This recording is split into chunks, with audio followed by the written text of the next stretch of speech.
So Paul, obviously you'll be leaving Melbourne, so what is next on the agenda?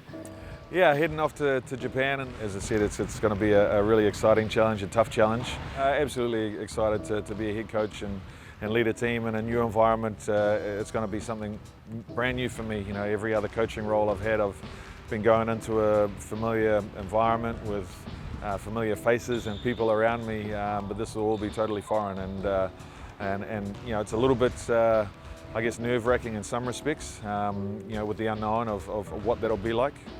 But again, I've got a couple of really good friends that are coaching in Japan at the moment, and other coaches that have coached there before. Can't speak highly enough about the people. We had some time there in Japan with the Tall Blacks this year and just loved it. It's a great place with great people, so I'm sure I'm going to have fun. You came in late to sort of help Dean out last year. What's sort of been the ride like for you, and have you really enjoyed your time in Melbourne? I've loved my time in Melbourne. Here with Melbourne United, working with Dino again has been a real pleasure, and just being around the club in general and the city. I've always enjoyed the city of Melbourne. It's probably my favourite town in Australia to come visit and come spend some time. So it's been awesome just to be able to live here for, I think it's been about a year. And obviously Melbourne United sort of building that culture, and there's a lot of focus on that. How have you sort of seen the improvement in that area? Yeah, for me, when it comes to culture, it's about the people that you have around the club and around the organisation or whatever environment you're around. And for me, I think that's where Melbourne United have hit it on the head. There's just a whole bunch of good people to be around. Coming into work every day is easy, and when you can create an environment like that and have people that'll buy into your core values, you know, it becomes a really enjoyable place to work.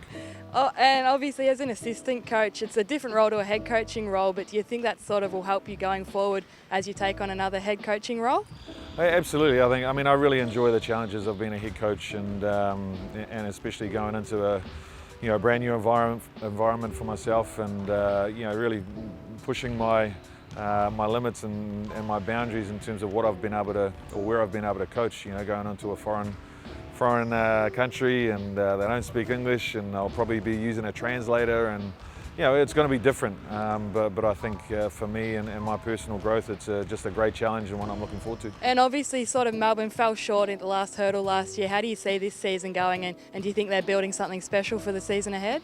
Yeah, absolutely. The talent is unquestionable, and I had a little chuckle with Chris yesterday when I told him the news, and you know, he sort of joked that, you know, I came on board and we didn't win the championship, and I bugger off and they'll probably go win it this year. So yeah, I'll be waiting for that message from Chris when they cut down the nets later on. Just from me, just a personal message, just to say thank you to everyone at Melbourne United, the organisation, and especially to the fans that have been so supportive of me and my time here. Short time, but absolutely loved it.